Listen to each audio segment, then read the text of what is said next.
Basically medical terms में अगर बात करें तो हम इसको लम्बेगो का नाम देते हैं। अच्छा, लम्बेगो क्या है? ये एक लैटिन वर्ड है जो कि लोम्बस से निकला हुआ है। लोम्बस का मतलब है कमर, और AGO गो वो इस्तेमाल करते हैं डिजीज़ के लिए, लेकिन ये डिजीज़ नहीं है, बेसिकली कंडीशंस हैं। आगे जाके हम इस पर बात कर लेंगे कंडीशन और डिजीज़ में क्या फ़र्क है, पर वो अगला पार्ट है। आते हैं आपके सवाल की तरफ कि इसकी काइंड या किस्में क्या हैं। तो 3 किस्म की किस्में इसमें पाई जाती हैं। एक्यूट, जैसा कि नाम से ज़ाहिर है कि ऑल ऑफ सडन पैदा होती हैं और कुछ अरसे में, यानी कि 3 माह से पहले ख़त्म हो जाए या 3 वीक से पहले ख़त्म हो जाए तो वो एक्यूट कैटेगरी है।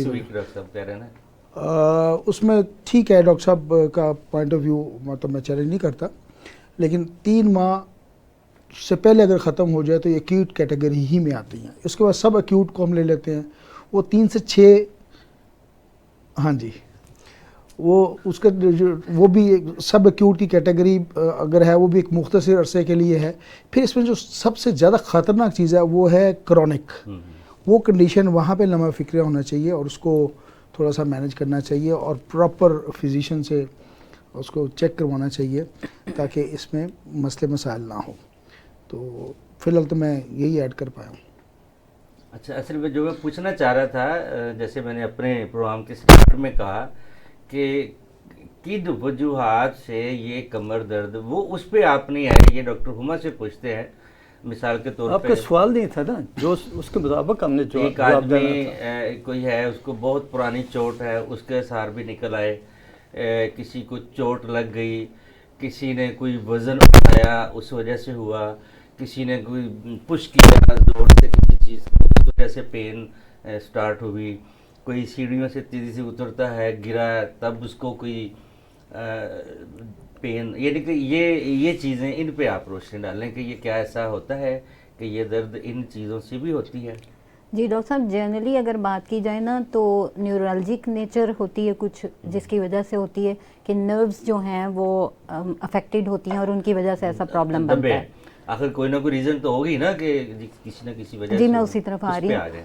तो सेकेंडली ये कि जैसे शैटिक नर्व हमारी एक इसमें मौजूद होती है, एक वजह ये होती है कि अगर वो डिप्रेस हो जाए या उस पर प्रेशर आ जाए तो उसकी वजह से भी प्रॉब्लम जो है वो बैक की तरफ जाती है।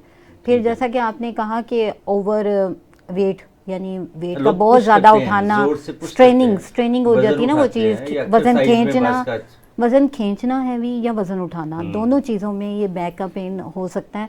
अगर आप अपने पोस्चर को ठीक नहीं रखेंगे और आप एकदम से यकदम उठा लेते हैं, आपका बैलेंस डिस्टर्ब होता है, तो उसकी वजह से ये चीज़ हो सकती है। अब जैसे मेरे साथ एक वाक़या पेश आया, काफ़ी पुरानी बात है, ईद का दिन था, बड़ी ईद वाले दिन। तो ईद वाले दिन की बात है, मैं किसी बागवानपुरा के किसी मोहल्ले में किसी के घर गोश्त देने जा रहा था। तो उस गली में एक पिकअप बंद खड़ी थी, ख़राब। अब वो ड्राइवर बेचारा लोगों के तरले कर रहा था कि 2 मिनट के लिए कोई धक्का लगा दे तो मेरी गाड़ी स्टार्ट हो जाए, क्योंकि उसमें वो खालें पड़ी हुई थी, भरी हुई थी, गाय की, बकरे की, तो वो भरी हुई थी पिकअप, वो ख़राब हो जानी थी। अब कोई भी ईद वाले दिन उसकी बात नहीं मान रहा, कोई उसको लिफ्ट नहीं करा रहा, वो हर बंदे के तरले कर रहा है। लोग भागे जा रहे हैं फैमिलियों के साथ। असर के बाद का तकरीबन टाइम था। मैंने देखा तो मैं रुक गया। मैंने कहा चले कि इंसानी और इखलाकी हमदर्दी है, तो उसको मैंने कहा जी आप बैठे पिकअप में। मैंने पीछे से ज़ोर लगाना शुरू कर दिया। अब ये है कि वो गाड़ी तो स्टार्ट तो ना हो पाई, लेकिन इतना उसको मैंने कर दिया है कि वो तंग गली से, मोहल्ले से निकाल के उसको मेन रोड पे ले आया। अब वहाँ पे वो किसी को, पिकअप वाले को रोक के अपना सामान उस पर लोड करके लेके जा सकता था, तो अपनी तो उसकी स्टार्ट ना हुई। लेकिन ये है कि उस दिन से मेरी कमर में ऐसा खिंचाव आया है कि आज तक मैं जब भी कहीं ज़्यादा देर बैठ जाऊँ तो मुझे दर्द निकल आती है। चलो, वो जो आप बात कर रहे हैं ना, खिंचाव इज समथिंग एल्स। खिंचाव आता है स्ट्रेन के, उसमें हम बात कर रहे हैं लोअर बैक पेन के ऊपर, वो कुछ और चीज़ है। तो खिंचाव एक टेम्परेरी फेज है, उसी जगह उसमें स्ट्रेन टाइप वो होती है। उसको आप मतलब अगर मैं दूसरी तरह बात करूँ तो मोच का हम नाम दे सकते हैं। उसमें मसल ज़ाहिर है उसमें प्रॉब्लम आती तो हो सकता है। दूसरा एक मेरे जहन में बात आ रही थी कि माशाल्लाह आपके पास और सैयद कासिम अली साहब जो हैं, इनके साथ ज़िंदगी में हर हादसा पेश आ चुका है। तो मुझे उनका उनका मिजाज याद आ गया कि सैयद कासिम अली साहब के साथ ना नहीं, लेकिन मां सवाए हमला होने के दुनिया का हर वाक़या पेश आ चुका हुआ ये है। हादसा तो नहीं है, अलबत्ता ये तो एक इखलाकी हमदर्दी के तहत मैंने ठीक, किया और आज जी, तक पेश वो कर रहा हूँ। आ रही थी बात, मैंने कहा मैं इसको कंटिन्यू कर उधर ले जाएं डॉक्टर साहब के पास। सर आप इसको जरा इसी बात को थोड़ा सा इजाफा करें कि असल में मैं ये आपका चाहता क्वेश्चन रीजन थे कि मैं रीजन बताता जी, हूँ नहीं मेरा पहले सुन भी लें, आप मैं सुन लें, काफी सुन लें। टाइम ले लिया सर नहीं? सुन लें, मैं ये चाहता हूँ कि मेरे नाजरीन को सादे अल्फाज में बता दें आप कि ये लोअर बैक पेन किस किस वजह से होती है, बस। बात तो ये बेशक होती है मेडिकल कि- टर्मिनोलॉजी में ना जाए। नहीं वो भी जरूरी है, पढ़े लिखे लोग भी देखते हैं, वो कहते हैं इनको नॉलेज ही नहीं होता, मैं इससे एग्री नहीं करता। ठीक है, टर्मिनोलॉजी करें को आप। एक्सप्लेन करने का मुझे कह दें, वो मैं एक्सप्लेन कर दूंगा। करें, दोनों तरीकों से करें।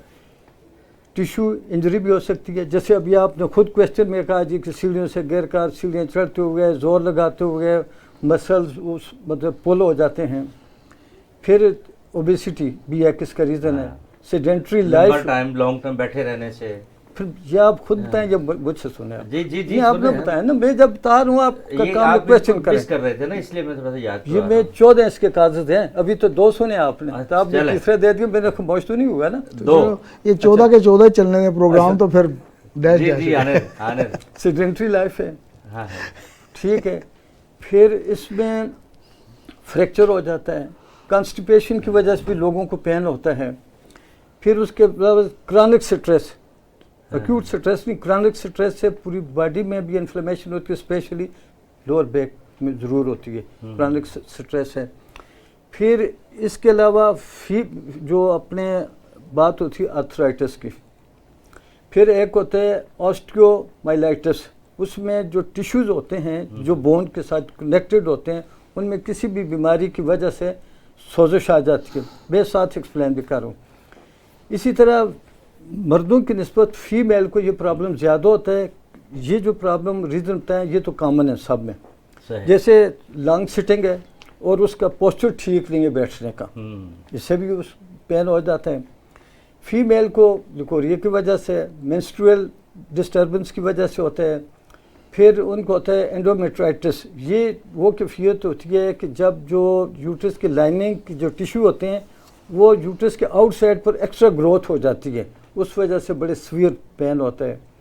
फिर इसी तरह होता है जी कि एडेनोमायोसिस, इसमें जो टिश्यूज़ की एक्स्ट्रा ग्रोथ होती है वो जो यूट्रस की वाल्व्स के या जो उसकी जो दीवारें हैं उनके अंदर एक्स्ट्रा ग्रोथ होती है, जिस वजह से ये प्रॉब्लम आता है। फिर जो उनके पेल्विक रीजन में किसी भी वजह से इन्फ्लेमेशन हो जाती है, सोजिश हो जाती है, उस वजह से पेन होता है। ड्यूरिंग प्रेगनेंसी पेन होता है, फेब्राइड की वजह से पेन होता है, ओवरियन सिस्ट की वजह से 45% फीमेल को ये प्रॉब्लम होता है। तो ये काफ़ी रीज़न है इसमें। फिर उसमें ये भी मैं बता दूं कि कैल्शियम और मैग्नीशियम की कमी, विटामिन डी की कमी से, और फीमेल में ऑस्ट्रोजन हार्मोन्स की कमी की वजह से भी कमर दर्द होता है। ज़बरदस्त ज़बरदस्त। अब इन सब की जो 14 अक़साम है, अभी उसके बाद इनकी एक की होम्योपैथिक दवाई भी पूछेंगे, वो बताएंगे। वो सर ये कितने फीसद लोगों को ये लोअर बैक बड़ा अच्छा पेन क्वेश्चन, की जो बड़ा अच्छा क्वेश्चन आपका। complaints होती हैं। वैसे सर अगर वर्ल्ड वाइड देखें ना, तो इसमें हर इंसान को, अगर वर्ल्ड वाइड फिगर्स की, सेंसस की बात करें, तो 50 से 60% लोग किसी न किसी स्टेज पे इससे गुजर चुके होते हैं। दूसरा मैं ये बयान कर दूं, इसका किसी उम्र से कोई ख़ास ताल्लुक़ नहीं है। यस, जब आप एज में जाते हैं तो कमज़ोरी हो जाती है, उसकी वजह से प्रेशर ज़्यादा पड़ रहा है उस बोन के ऊपर, तो वो एक अलग वो मेडिकली इशू हो सकता है। वर्ल्ड वाइड 50 से 60% लोग अपनी ज़िंदगी में किसी वक्त कोई ना कोई घंटे के लिए, 2 घंटे के लिए, 4 दिन के लिए, महीने के लिए इस प्रॉब्लम का शिकार होते हैं। लेकिन आप क्रॉनिक की अगर बात करें कि जो मुस्तकिल इसके मरीज़ हैं वो 12% है वर्ल्ड वाइड। 12%, यानी कि 100 में से 12 लोग ऐसे हैं जो कि क्रॉनिक कैटेगरी में आते हैं, और वो फिर मतलब सीरियस पोजीशन में चले जाते हैं, और उनका पेन के मसले मसाइल और मैनेजमेंट के इश्यूज रहते हैं। जी doctor Mohammad, lower back pain जो है ये जिस्म की निचले हिस्से के अलावा और भी किसी हिस्से को मुतासर कर सकता है? जी बिल्कुल, जैसा कि मैंने बताया, क्योंकि नर्व्स जो हैं वो सप्लाई करती हैं तमाम जो बॉडी को है सर्कुलेशन, तो उसके साथ साथ जो है रिफ्लेक्स जाती है, और वो बटक्स में भी हो सकती है, वो लेग्स में भी जाती है, समटाइम ऐसा होता है कि किडनीज के लेवल पे भी जाती है, और ये अपर साइड पे भी जाना शुरू हो जाती है। समटाइम ऐसा भी होता है कि कमर का ऊपरा जो हिस्सा है उसमें भी दर्द होने लगती है। और जैसा कि आपको बताया, ज़्यादा तो ये है कि कमर और फिर बटक्स हैं और थाइज़ और लेग्स, इनमें आती है। रेयर होता है कि वो पूरी टांग को मुतासिर करते हुए पाँव में भी चली जाए और उसके साथ जो है नमनेस भी आनी शुरू हो जाए, सोनू हो जाए, लेकिन ज़्यादातर जो है ये चीज़ें इन्वॉल्व होती हैं, ये पार्ट्स इन्वॉल्व होते हैं। ये बताएं कि लोअर बैक पेन से किन किन मसाइल का सामना करना पड़ता है? बात रीज़न की हो रही थी सर 12 होनी थी, दोहराई है, वो जरा बता दीजिएगा। उसमें जो लंबे कद के लोग होते हैं ना, उनको रिस्क फैक्टर ज़्यादा होता है बनिस्बत जिनका कद 5 फुट या उससे कम होता है। और जो कंप्यूटर पे बैठकर काम करते हैं उनको भी, और दूसरा जो लॉन्ग स्टैंडिंग होते 4-5-6 घंटे खड़े होकर काम करते हैं उनको भी लोअर बैक पेन हो सकते हैं। अब आपने कहा कि इससे क्या क्या मसाइल हो सकते हैं। जब ये दर्द शुरू होता है तो उस इंसान की पर्सनल एक्टिविटीज़, चाहे वो घरेलू हों, सोशल हों, या उसकी जॉब से या वर्किंग एक्टिविटीज़, वो लिमिटेड हो जाती हैं।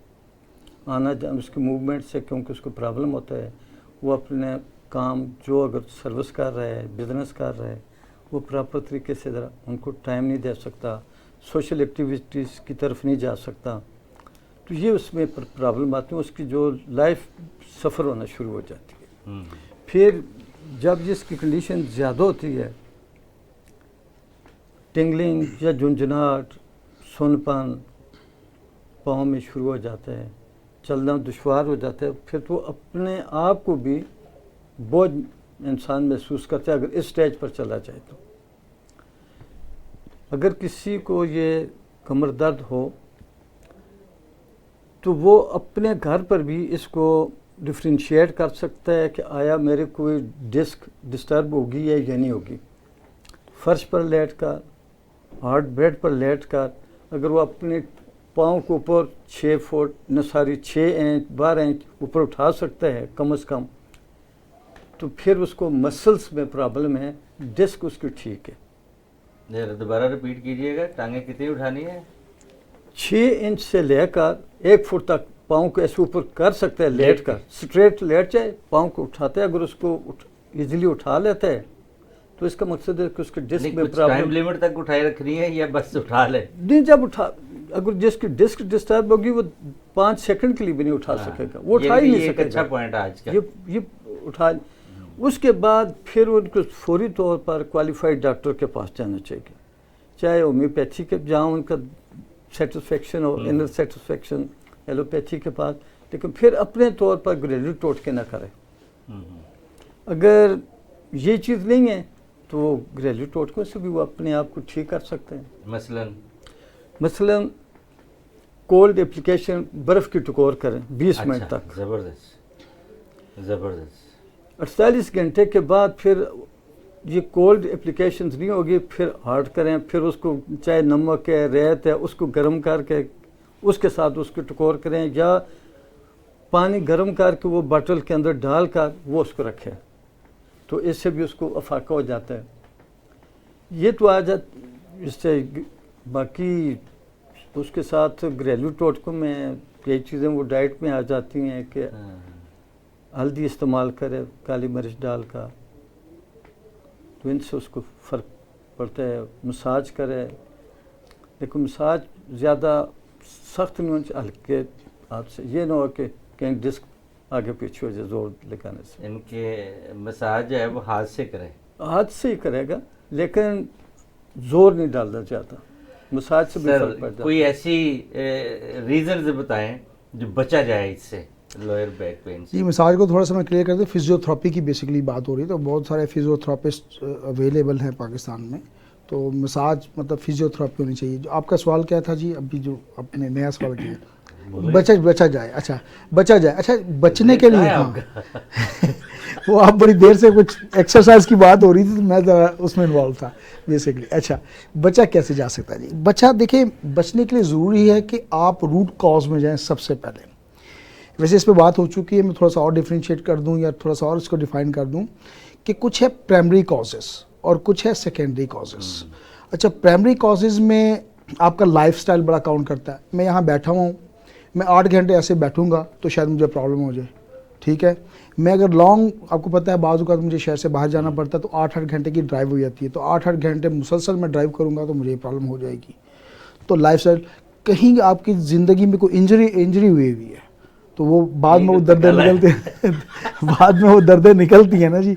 तो ये प्राइमरी कॉजेज़ की तरफ। अब आते हैं सेकेंडरी कॉजेज़ की तरफ। सेकेंडरी कॉजेज़ में देखें जी, स्टेनोसिस भी एक कॉज हो सकती है, शैटिका कॉज हो सकती है, ठीक है। इसके अलावा ऑस्टियोपोरोसिस भी एक कॉज हो सकती है। अच्छा, स्टेनोसिस को मैं थोड़ा सा डिफाइन कर देता हूँ।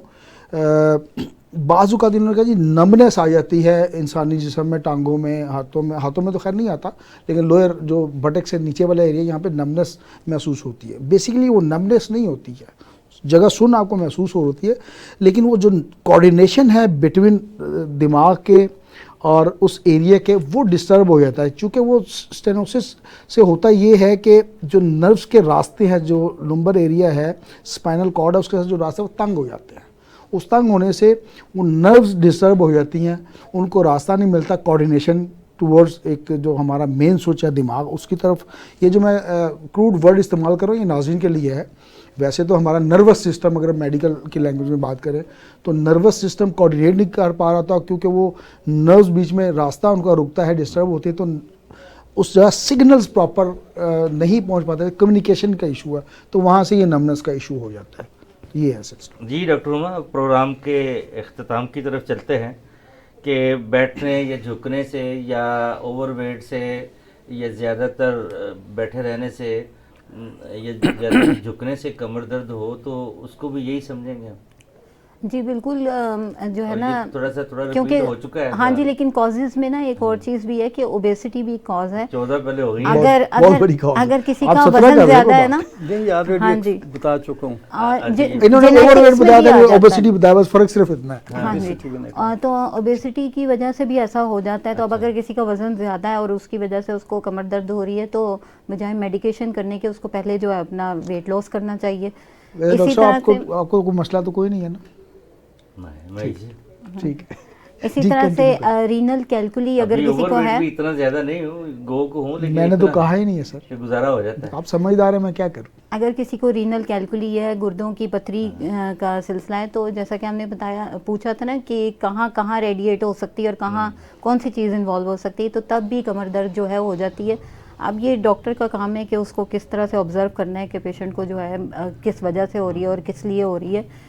यहाँ एक और कॉज है जो बड़ी इम्पोर्टेंट है और वो जेनेटिक्स भी है। जेनेटिक्स में भी ये चीज़ समटाइम होती है और उसकी वजह से भी कमर दर्द होती है। और फीमेल्स में हार्मोनल चेंज की वजह से भी ऐसा हो जाता है।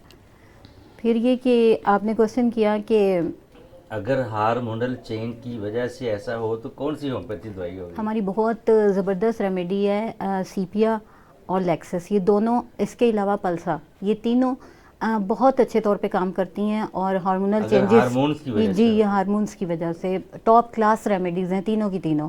अकॉर्डिंग टू हम कॉन्स्टिट्यूशन देंगे पेशेंट को जो इसमें फॉल कर रहा होगा तो रिजॉल्व हो जाएगा प्रॉब्लम। तीनों दे दी जाए तो? नहीं, तीनों तो नहीं देंगे ना फिर अकॉर्डिंग टू साइंस टाइम ना तो तीनों दे। सर आप ने माशाल्लाह बड़े ही आज वेरी हैप्पी कि आपने इस टॉपिक को बड़ा डिटेल से आपने एक्सप्लेन किया। अच्छा, सूरत हाल ये है कि अगर एहतियाती तदाबीर के बावजूद भी ये पेन कम नहीं हो रही, पेन नहीं रुक रही, तो देन क्या करना चाहिए पेशेंट को? देखिए, एहतियाती तदाबीर से तो 95% रुक जाती हैं चीज़ें। अच्छा, अगर वो करते ना उसको ये कभी प्रॉब्लम नहीं होगा। अगर वो रेगुलर एक्सरसाइज कर रहे, अगर उसके मसल्स स्ट्रांग भी हैं और उनमें लचक भी है तो उसको प्रॉब्लम नहीं आएगा। ये जब डिस्क अनिएशन, जब बल्जक डिस्क हम जो कहते हैं, ये भी जब हमारे मसल्स टेंडेंस जो चीज़ें होती हैं वो लूज हो जाती हैं, वो उनकी स्ट्रेंथ पूरी नहीं होती, उस वजह से ये डिसलोकेट चीज़ें होती हैं, या कभी उनके जो पैसेज होता है नेचुरल वो कम हो जाता है, या कभी वो आउटर साइड पर वो थोड़ी सी डिस्क स्लिप हो जाती है थोड़ी सी। तो इस वजह से ये जो प्रॉब्लम आता है, फिर अगर वो अपनी डाइट भी सही रखे, उसमें चीज़ें डाइट में दूध, दही, पनीर और जो सस्ती चीज़ें मैं बता रहा हूँ जो हर घर में, उसमें अदरक है, गार्लिक है, हल्दी है, ये जो सब्ज़ पत्तों वाली सब्जियां हैं ये इस्तेमाल करें। ये जो हैं इनमें कैल्शियम भी मिल जाता है और मैग्नीशियम भी मिल जाता है, और इन दोनों की वजह से ये मसल्स में पेन होता है। मैग्नीशियम कोई कावा शावा भी बताया ना आप तो। ग्रीन टी वो भी इसमें, ये जो पैकेट में बनी बनाई आती है, नहीं पैकेट वाली नहीं, खुद पेशावरी का इस्तेमाल करें। अच्छा, हाँ जी, पेशावर से रब्ता किया जाए, मिल जाते हैं ना, कमर दर्द हो तो ग्रीन टी तो हर जगह मिल जाती है, हाँ। खुली मिल जाती है, इसमें तो कोई प्रॉब्लम नहीं है ना। लेकिन एक्सरसाइज मस्ट है, जैसे डॉक्टर साहब ने पहले भी कहा था कि इसका किसी एज से कोई लिंक नहीं है। सही। अगर वो एक्सरसाइज कर रहे हैं तो उसको ये प्रॉब्लम किसी भी एज में इंशाल्लाह नहीं होगा। हाँ, कोई इंजरी आ जाती है ऑल ऑफ द सडन, कोई एक्सीडेंट हो जाता है, स्लिप हो जाता है, गिर जाता है, तो वो किसी एज में भी 10 साल के लड़के को भी हो सकती है और एक 80 साल के बुजुर्ग को भी। आप ये बताएं कि कौन कौन से ऐसे साइन एंड सिम्टम हो कि पेशेंट को फौरी तौर पे किसी होम्योपैथ डॉक्टर के पास जाना चाहिए? एक जी पहला साइन तो जाहिर है पेन, आपको सीवियर किस्म की पेन हो तो आपको सोचना चाहिए कि क्या हुआ, ठीक है। फिर उस जगह पे दुखन, पेन और दुखन में थोड़ा सा फ़र्क होता है, भारीपन, स्टिफनेस बाजुकात महसूस होती है। तो जैसे ही आपको हो कि झुकने से, बैठने से, उठने से तकलीफ़ हो, तो that is the time to check your doctor और विज़िट योर डॉक्टर, और ये बहुत ज़रूरी है। लेकिन जैसे डॉक्टर साहब ने बताया कि फ़ौरी तौर पे जो होम रेमेडीज़ या होम मैनेजमेंट की जा सकती है, उन्होंने बताया कि बर्फ़ का टकोर कर लिया जाए।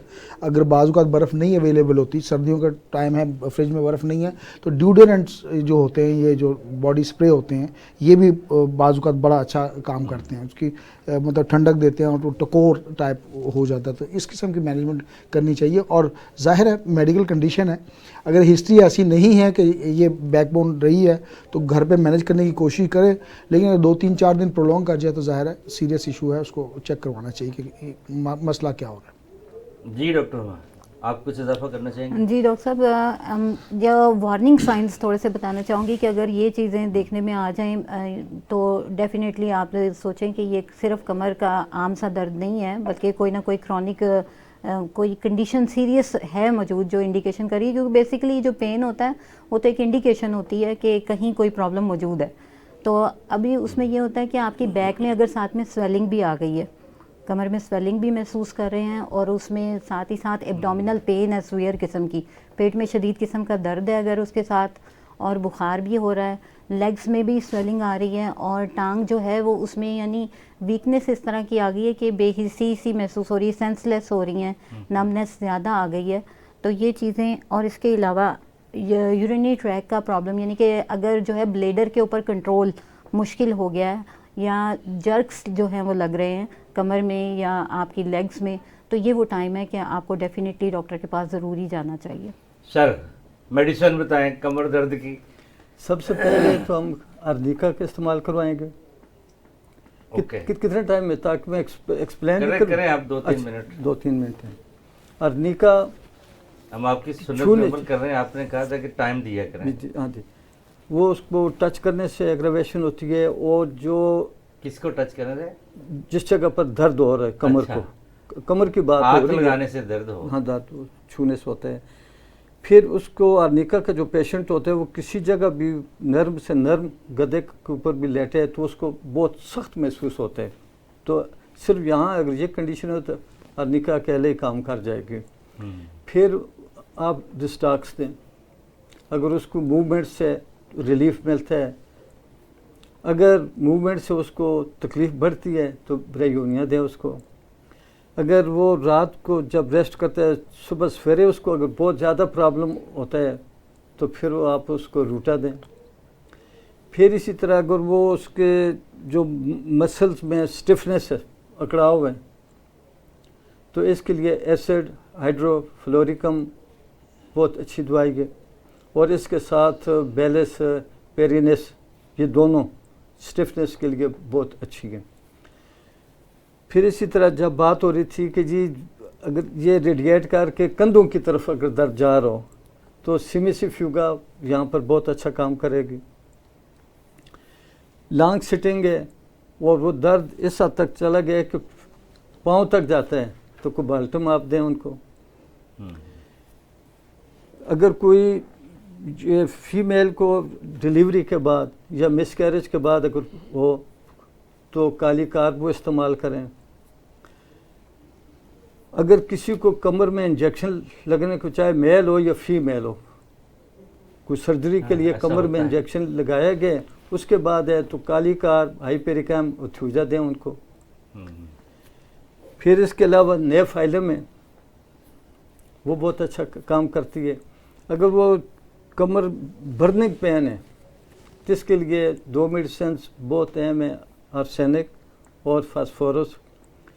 मोडेलिटीज़ का फ़र्क आ जाएगा। अगर उसको गर्मी से तकलीफ़ बढ़ती है सर तो आप फिर वो इजाफा करना फास्फोरस चाहें? दे दें, और अगर ठंडक से बढ़ती है तो उसको आर्सेनिक दे दें। जी डॉक्टर साहब ने बड़े तफसील से मेडिसिन ऑलमोस्ट बयान कर दी। एक मेडिसिन डॉक्टर साहब शायद मिस कर गए। नहीं अभी मैं है, इजाफा मुझे कर- याद है, सवाल उन्होंने कर दिया, मैं बता सकता हूँ। चलें जी बताया। अच्छा, फिर उसके अलावा ये जो कलकेरिया कार्ब है, ये बहुत अच्छा काम करती है। सही। फिर उसके अलावा आप जो है मैग्नीशियम फास, ये बहुत अच्छा काम करती है। इसको आप बार बार भी रिपीट कर सकते हैं। लो पोटेंसी में भी मैं आमतौर पर 1 ml से इसका स्टार्ट लेता हूँ अपनी प्रैक्टिस में। चला जी सर। जी कलकेरिया का आप 2 दफ़ा डॉक्टर साहब ने बता दी। एक मेडिसिन मिस करें, कलकेरिया फ्लोर हम मिस कर रहे हैं। अगर हड्डियों का मामला है तो हम मिस करें, जो कि कमर कस के मेडिसिन तौर पे बनती है। भी- थोड़ा सा मैं इजाफा कर दूं, इन्होंने बड़ा अच्छा बयान किया। आर्निका की एक बहुत बड़ी कंडीशन है कि अगर इंजरी की वजह से मामला हुआ है तो वो थोड़ा सा मटेरियल के मतलब